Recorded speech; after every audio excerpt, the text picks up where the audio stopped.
Even though losing my job was a big part of my life, I'm super career driven, I still had to prepare to become a first-time mom, and Josh and I are first-time parents together. We spent a full day on the Oregon coast thinking about the pregnancy journey so far and reflecting on telling our parents the good news. You can see the video on my YouTube channel, but also talking about our hopes for the baby and what kind of parents we hope to be when the baby arrives. Setting aside our stress about the current situation and finances and really focusing on the baby. I also leaned a lot on my family during this time. We went up to Boston because my grandma came to visit from India. My family convinced me to have an Indian baby shower and an American one. I can't wait to share it with you. Before seeing family, I got to walk around MIT's campus again. This is the business school.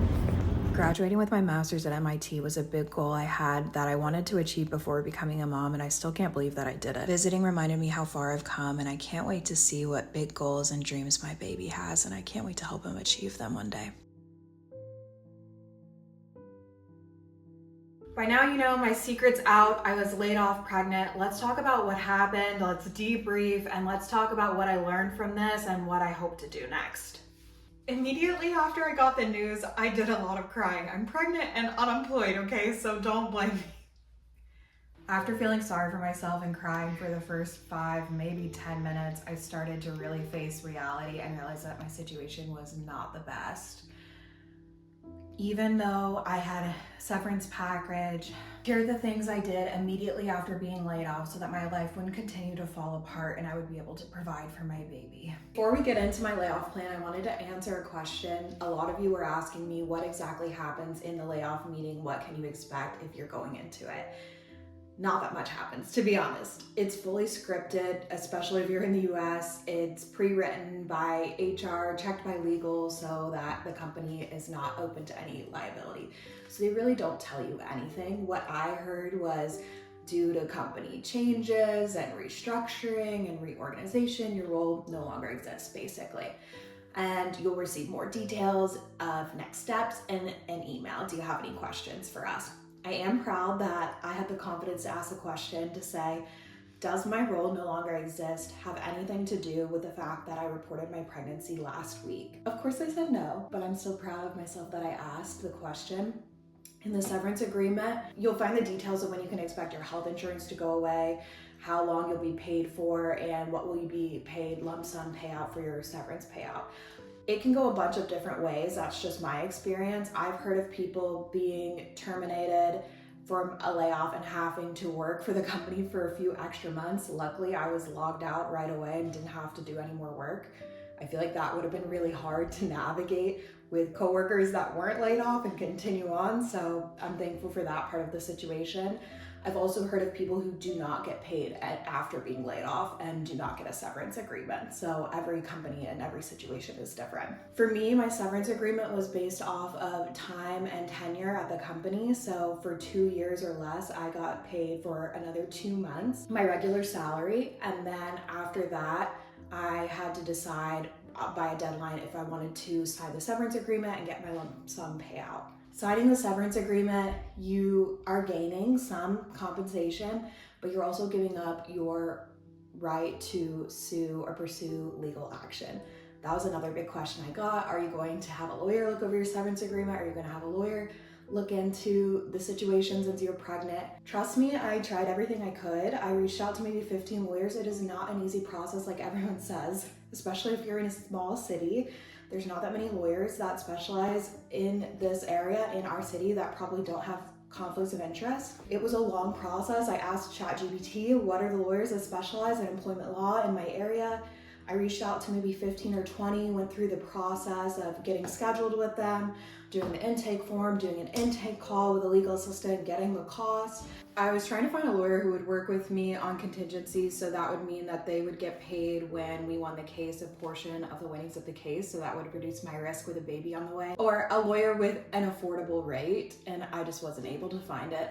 I would definitely recommend looking into a lawyer just to make sure you're getting everything you can out of your severance agreement. For me, unfortunately, that part didn't work out. And at some point you have to decide when you're going to move on with your life and start moving forward and thinking about your next steps versus what you can get out of fighting and working through your past. So it's a personal decision, completely up to you. Let's get into how I started preparing for this job application process and how you can too if you're heading into this crazy market. I read through all of my severance agreement details and started to make a plan. But first, I tried to negotiate with my former employer. I did try and advocate for myself when it came to my severance agreement. I have heard of other friends who know people who have been pregnant, and when their employer found out they were pregnant and laid off, they gave some extra healthcare coverage or some extra severance to compensate for the cost that they weren't expecting to cover this year unemployed. So I did send a note to my former employer. It was not well received, and I was told that any additional differences to my severance would be considered unfair to people who were not pregnant. So that did not work, and I had to keep moving on forward. Next, I reached out to my network, my mentors, and my close friends, my classmates from my graduate school program at MIT, and I told them the truth. I was impacted by a layoff. I'm pregnant. Do you know of anyone who's hiring that may want to connect with me? Do you know of anyone who may have advice on job openings coming up? I told them the truth of the situation because these were people that I could trust who I know wouldn't look at me differently if they knew I was laid off and would be more than happy to help. I started to brainstorm ways to start thinking about how I could make extra money. I'm very lucky to have a platform on Instagram, TikTok, and YouTube where I can connect with you all and connect with sponsors for products that I really love. So I was hoping through creating content I could get some brand partnerships, but none came through during this time. So I went to plan B and I started dog watching and dog sitting. It was really difficult to do pregnant. Dogs can require a lot of energy and strength when you're walking them, but I just really needed some extra security knowing how many costs were coming soon with this baby. So thank you for following along and supporting my content and subscribing along the way. You really do help me out so much, and I'm so thankful that you're here. Another way that I am able to generate income is through my startup, Supply Chain Gals, which I hope to grow and help other people grow their careers in supply chain. So we started hosting events and a summer mentorship program. The next thing I did was update my resume and my LinkedIn. I had been doing 2 jobs over the past 2 years, so trying to translate that story of covering a director role in planning and also being all hands on deck and covering for my team as well, and what accomplishments and efficiencies I was able to drive in my former role. So I did that by updating my resume template and adding a skills section for each job to really help with the automated tracking system for job applications. And I love that new feature on LinkedIn that does this as well. So I did that too. I put my open to work on LinkedIn, and that did not help me as much as it has in the past. I think because I'm at the midpoint in my career looking for senior manager roles and above. When you put open to work on, mostly in my experience, I get reached out to for entry-level roles. But it was helpful when I was at the earlier point in my career. To protect myself and from financial ruin and my baby and my family, I also started taking track of all of the financial plans and backup plans I had made for myself. So I have stock investments and I tried to figure out which ones I could sell, and we have 2 cars, so I started tracking the value of our cars to see what we could get rid of, and also our house value. We live in Portland and there's just not many job opportunities here, so I am expecting to have to move in the future to a bigger city or to a city that has a company that wants to take me on. And I really had to start decluttering and getting my house ready and in the shape to be sold.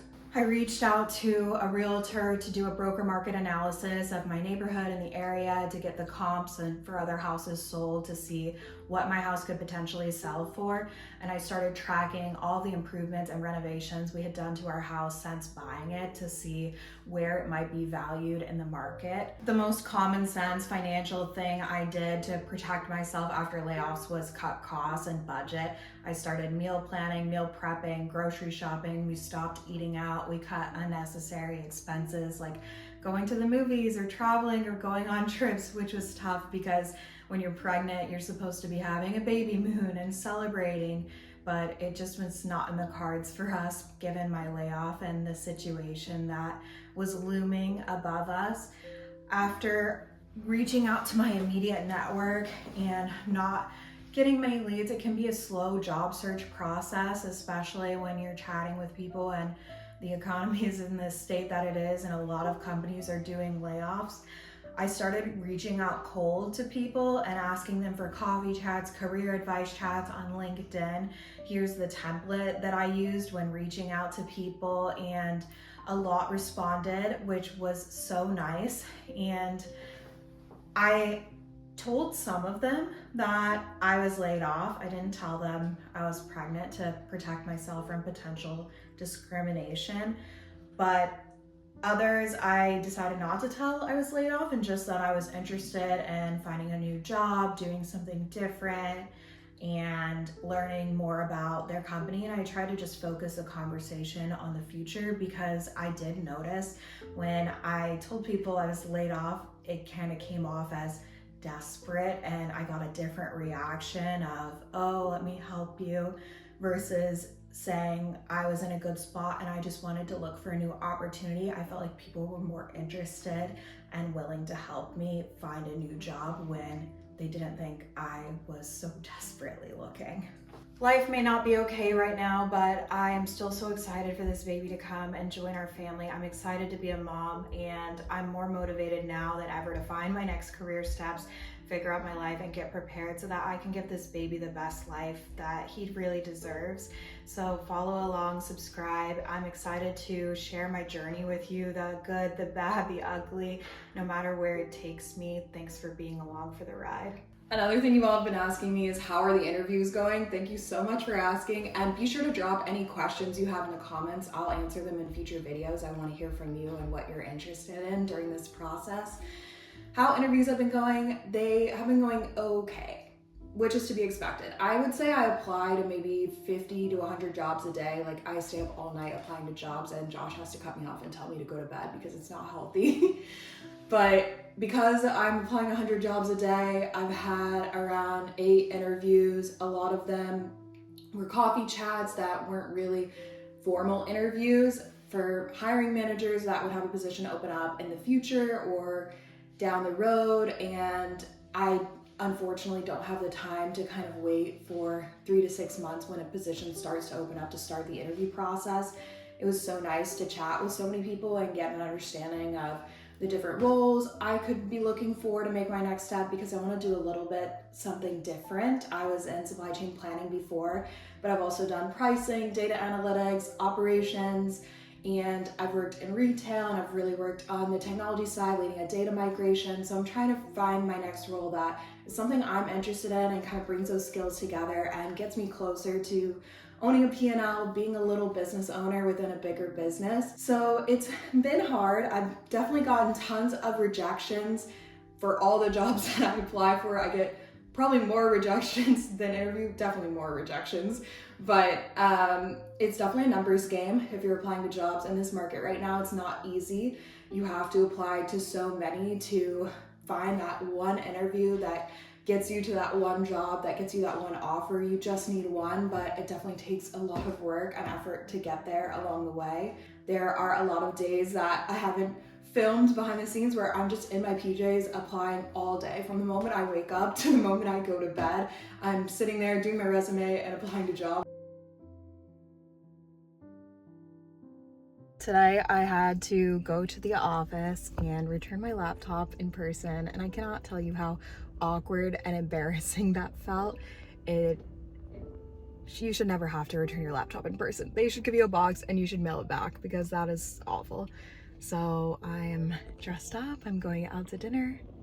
I'm trying to close this chapter and be done with it already, but we'll see. I don't know what's next.